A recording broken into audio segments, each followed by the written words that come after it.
طيب يا جدعان، التشكيل المتوقع ان شاء الله للنادي الاهلي النهارده في مواجهه بيراميدز في كاس السوبر المصري في استاد محمد بن زايد بالامارات. كولر طبعا بيلعب 4-3-3.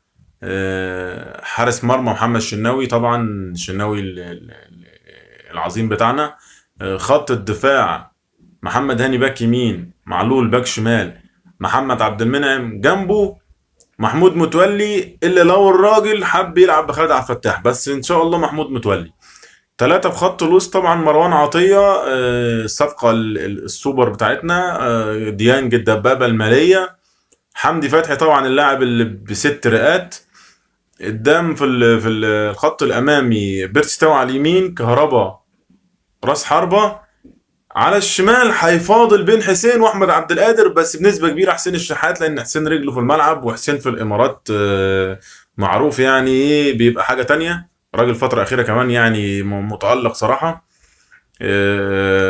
لا، عبد القادر لسه راجع من اصابه فما معهوش فورمه مباريات، بس متوقع ان شاء الله يبدا بحسين. وهيبقى معاه طبعا على الدكه اوراق رابحه، قندوسي وقفشه وشريف وطاهر، فاهم انت، عبد القادر، كوكا كديفندر. بيراميدز بقى اللي بيعمل تشكيلة برضو فيها بعض التغييرات. الراجل عنده سما جلال مصاب، فبيلعب احمد شناوي حارس مرمى. الاتنين مساكين علي جبر واحمد فتحي. احمد فتحي بيلعبه الراجل مساك. محمد الشيبي باك يمين، والباك الشمال كريم حافظ على حساب محمد حمدي. محمد حمدي طبعا لاعب منتخب مصر ولاعب كان كبير، بس برضه كريم حافظ برضه لاعب خبره. بيلعب بثلاثه في خط الوسط، وليد الكارتي واحمد توفيق وبلاتي توريه.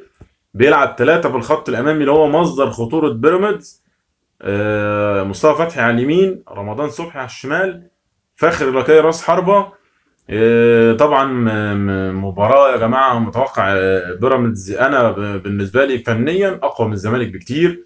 حتى الحوافز الدوافع اللي عند بيراميدز لاخذ صقر من النادي الاهلي، او هو اصلا معمول يعني نكاية في النادي الاهلي ومكيدة، من طبعا عارفين من الحاج تركي. فبالتوفيق طبعا ان شاء الله النادي الاهلي. في برضه خبر يعني ايه، انا بالنسبه لي والله العظيم مش شماتة، بس الزمالك خسر كتير قوي بالقرار الغبي، قرار الانسحاب او الاعتذار، او سميه زي ما انت عايز تسميه. مجلس ابو ظبي الرياضي، ركز في الكلام ده، الناس الزمالكاويه اشتروا التذاكر. مجلس ابو ظبي الرياضي بيمنع دخول اي شيء للاستاد ليه علاقه بنادي الزمالك، او اي مشجع لابس تيشيرت نادي الزمالك او ماسك شعار نادي الزمالك، في رد منهم صريح. لان هو قال لك اي حد منسحب ما يشرفهمش ان هو يبقى موجود في الاستاد. فطبعا ده شيء يعني يقول لك يعني ليه تعمل في نفسك كده، ليه تعمل في جماهيرك كده. اي حد زملكاوي يعني اعتقد مليون في المية، وقابلت كذا واحد صحابي زملكاوي يتمنوا كانوا يلعبوا المباراة.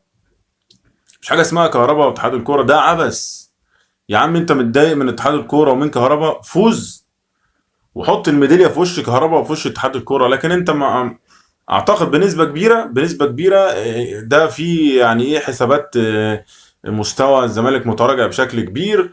الراجل عايز، حس ان هو ممكن يشيل سكور، هيفي سكور وكلام من دوت، فعشان كده انسحب. حتى بشير التبعي طالع يقول لك الزمالك انسحب عشان هو خايف من هيفي سكور. لكن قصه كهربا يلعب ما يلعبش، ده احنا رحنا لعبنا نهائي افريقيا على ارض المنافس بسبب خطأ من اتحاد الكوره، ما اعتذرناش.